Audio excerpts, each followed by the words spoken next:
Hi, today this is Miss Lori, and we're going to learn about the parts of plants. And the first thing we're going to learn about is seeds and how they grow.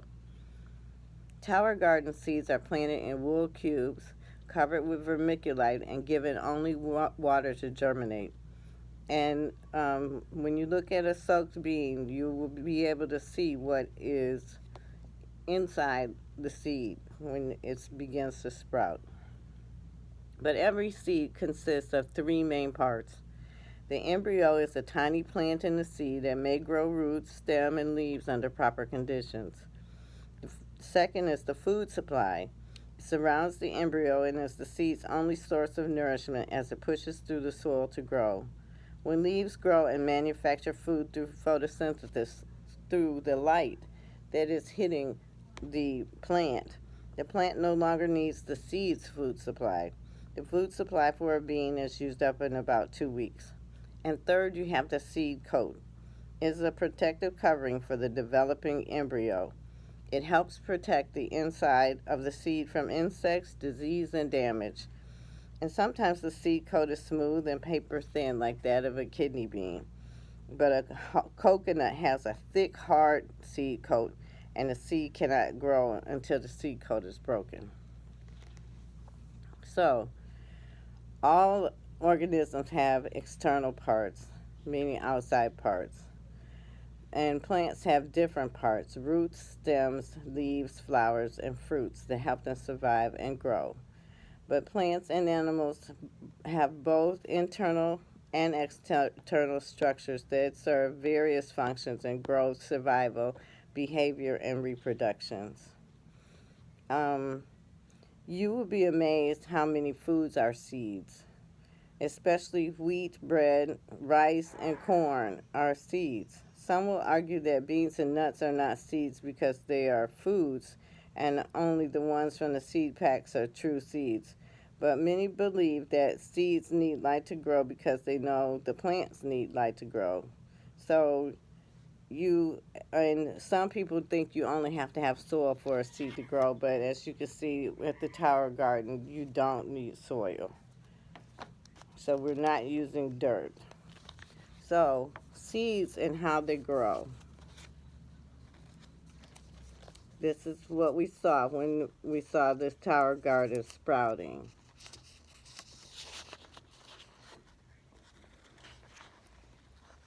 So as you can see, this is a sprout. So this is the seed here, and then this is the nourishment is inside the seed in the embryo, and it breaks open the seed coat, and then it begins to sprout. And what it needs is water in order to do that. And so if we examine a soaked bean seed, we see what is on the inside and in the outside. So we're going to dissect the seed, meaning we're going to cut it open.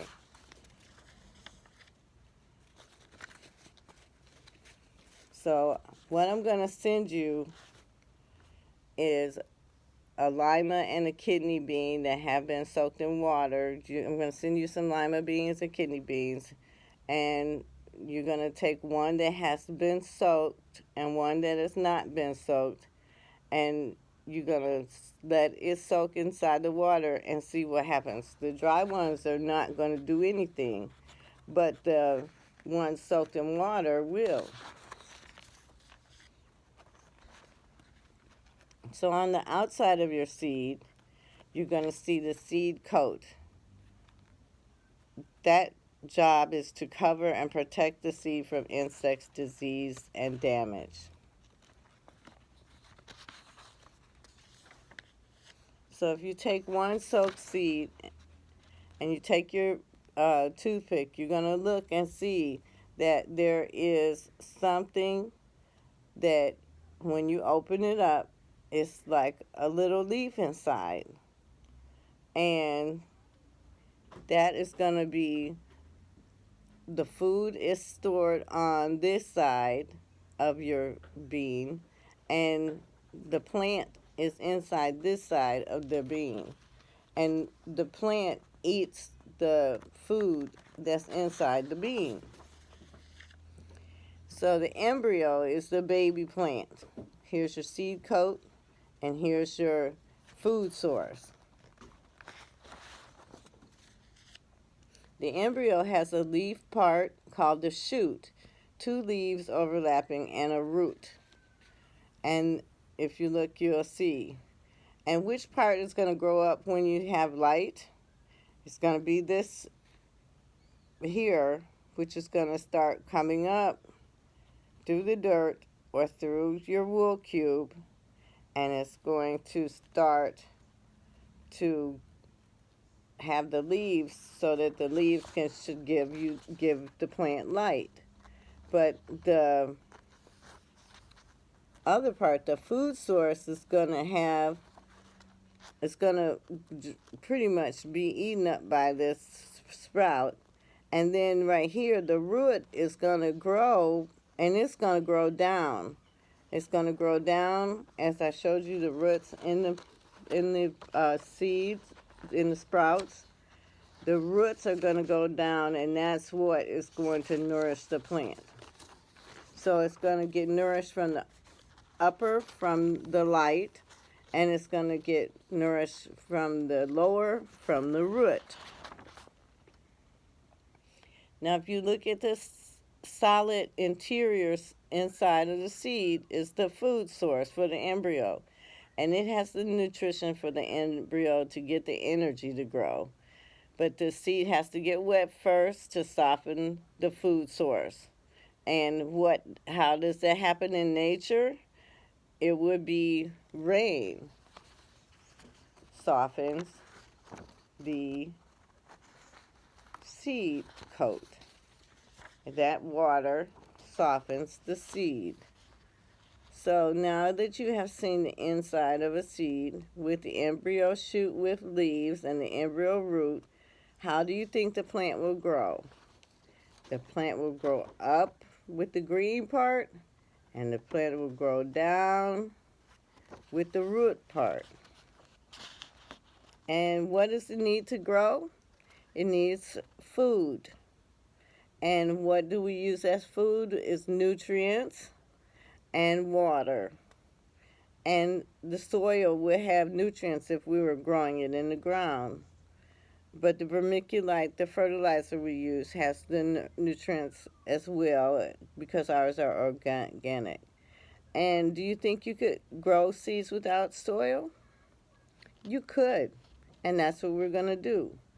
So we're going to try to grow seeds with only water, and we're going to see.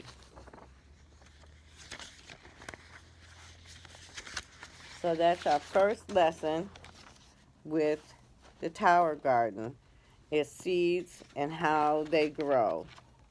And it's going to be very exciting how we see the plants shooting up, because they have broken out of their seed coat, and they are now taking in the nourishment of the water and minerals that are coming onto their roots, and the light that is coming from the lamps that we have, that is really a substitute for the sun. Because if they were outside, it would be the sun that would be giving them light.